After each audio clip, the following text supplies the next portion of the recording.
So this place was once a military base. Now it's an eco-village with a co-housing community and an adult learning center for changemakers, and plans to also create regenerative enterprises.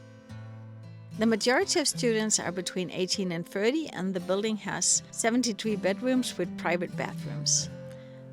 Our guiding principle is that we compassionately connect to ourselves, each other, and the environment, and contribute towards a thriving planet. Avnø Oasis can be a new home for you if you feel like you spend most of your time doing things you're not really passionate about just to keep up. Here you're engaged to follow what brings you joy and to contribute to the community in a way that feels natural to you. It's open to anyone who wants to explore a more connected and intentional way of life. You're welcome to come for a course, a visit, or even stay longer as a permanent resident.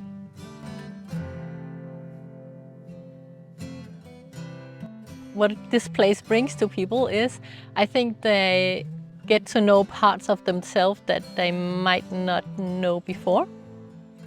And food is a big thing here, but the food does change people here because it's very clean. For some people, it's a bit of a shock if they're used to a lot of meat and a lot of bread and a lot of sugar and white stuff. It can be quite hard on them, the first week at least. But after that, they really get to enjoy it and feel different in their body. In our kitchen, we cook according to the macrobiotic principles. What is macrobiotic cooking? If you split the word into two, you have macro, which means big, and biotic from life, so it's big life. We are looking at the energy of food as well as its nutritional value, which means that we are trying to find a balanced diet through both nutrition but as well as energy. Foods that are expanding, foods that are contracting. And the very expanding foods, for instance, sugar, are going to take you out of your body, to take you out of yourself. And the very contracting ones, like salt, are going to bring you a bit towards yourself and more into yourself. And in general, we are in normal society, if we're eating junk food and if we're having a lot of coffee, we're going to do this whoop, whoop, whoop, from one place to another. And macrobiotic kind of brings you more to the center of the scale, where you are a little bit more balanced. And we are trying to look into also what makes food tasty, what makes good food good for us. We are looking into macronutrients and everything that can be important towards food. So we look at colors, we look at what kind of foods we are serving, we look at the shapes of the vegetables that we serve. And here we do mostly vegan-ish diet. We have also fish and eggs, but on a more controlled basis. I would recommend this place to other volunteers who are wanting to experience, for instance, an industrial kitchen. This kitchen is not just any kitchen. We have to learn about safety regulations, hygiene rules, so that's very, very interesting to acquire experience. Then also, if you're interested in cooking, we have a lot of fluctuating numbers. So we have sometimes a community that's 7 people, sometimes a community that's 7 people and 35 guests. And we're cooking for many people or very few people. I think this place attracts people who are genuinely nice and kind and caring, and then you just come into the kitchen to this nice and kind and caring environment. You feel safe, you have people to support you, you can be a supporter of others. Yeah, I think that's the main reason why I'm here and keep staying, and I would say that other people will feel welcome and happy here. Sustainability in the kitchen. We are a very low waste kitchen. We are not completely zero waste, but we are reusing leftovers in creative ways and yummy ways. We make our own compost, so everything that's scraps or older food that didn't get eaten, we compost and it feeds our own garden. We have huge compost bins outside, we have compost bins inside the garden as well for little worms to eat. And overall, I think we are very attentive and careful in the way that we manage leftovers and food scraps. For instance, some stuff that it's not so easy, like cauliflower leaves that I'm thinking about right now, that it's not so easy to eat just by themselves, they go into soups. And broccoli stems, we eat them, we steam them, and it's really nice to eat.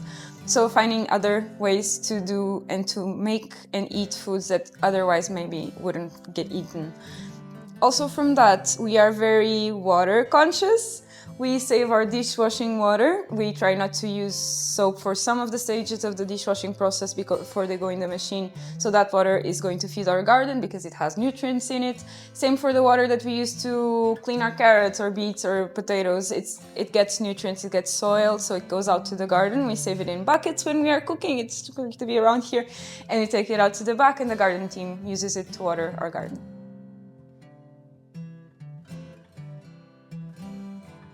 Something that we have quite a lot of focus on at Avnø is teaching people and also practicing it ourselves to take responsibility for their own health and for their own healing.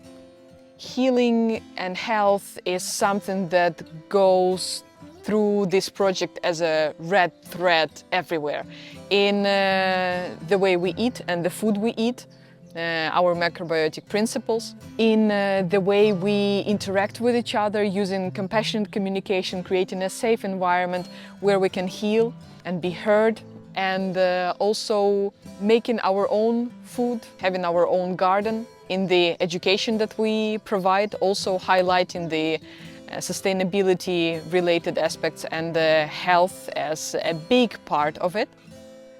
Several people in our community are quite powerful examples of transformative healing journeys. If I talk about myself, I had cancer 5-6 years ago, and 6 years ago I had quite different goals and visions and interests in life, and getting cancer shifted my focus a lot, and I started being much more interested in me and in health. And I kind of, when I got cancer, I kind of was allowed to finally focus much more on me.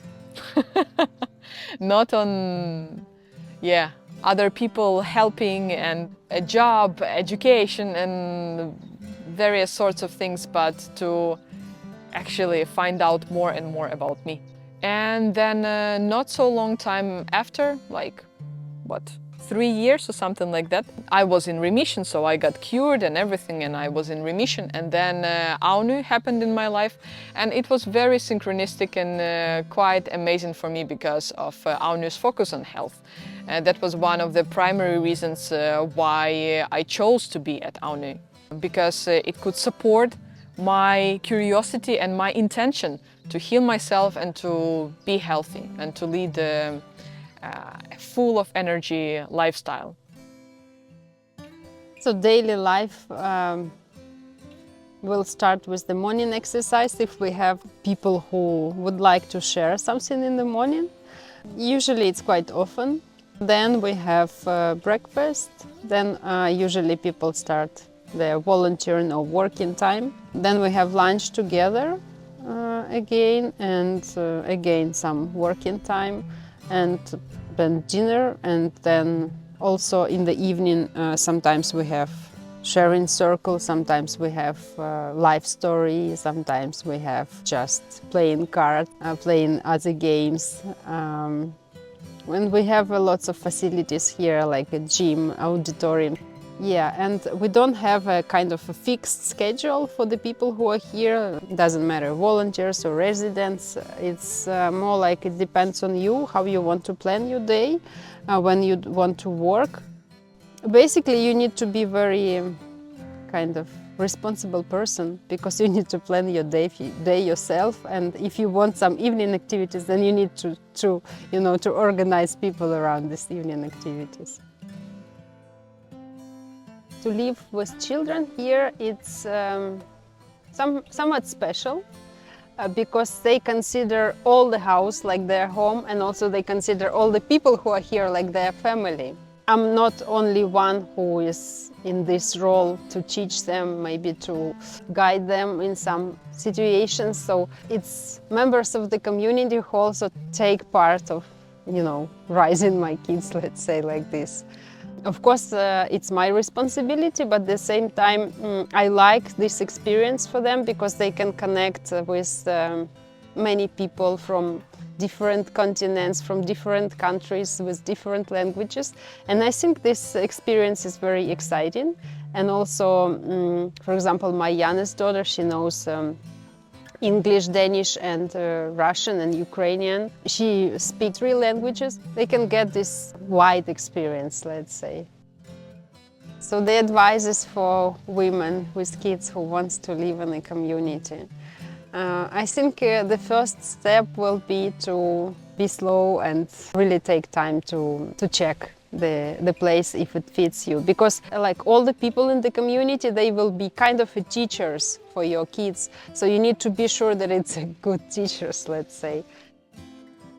If someone wants to join, for now we just decided that we invite them like volunteers, guests or co-livers, and through this kind of process, volunteering, maybe just living together, we find out if we want these people and they want us, so if there is a connection actually. Usually it takes 4 months and more to see like if we can live together. So yeah, just so we don't put some special hopes on them, on special kind of agreements with them until they lived here 4 months, and then we discuss. And also important thing that they need to find place in the community where they can function. They need to find the circle, because we function like circles, for example, land circle, kitchen circle, hosting circle. So they need to find their place where they can contribute, also get something useful for them, and like really be a part of the community, really be involved in this process. I can recommend this place for the people who are not afraid, go deep inside, do inner work, because it's what we do a lot here. So usually who is not ready, they come and they leave. So yeah, I can say that just hard work on yourself. Then of course people who like nature, because we are surrounded with beautiful nature, sea, forest, and we are a bit far away from the city, so this is also our conditions. And who don't afraid to have a lots of work, because we are at very beginning right now and we are not so many people, and sometimes we have a lots of work, so you need to be ready for this.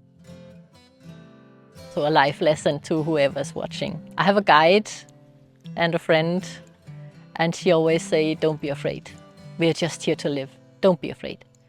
And I think that's a very good advice, because no matter what you do, you can always get hurt, you can always go wrong, you can always do things wrong. But you know, you can also always do things right. So you learn to do things wrong, and then you think, I'm doing it different next time. So you learn something. So don't try to be perfect. Perfect is so boring. Don't be perfect. Be alive. That's much better. Don't wait for the life you want. Come and co-create it at Avnø Oasis. Thank you for watching this video so far. But wait, there's a surprise. I made a full tour at Avnø Oasis at Patreon. So see you there. Or maybe not. See you on YouTube next time.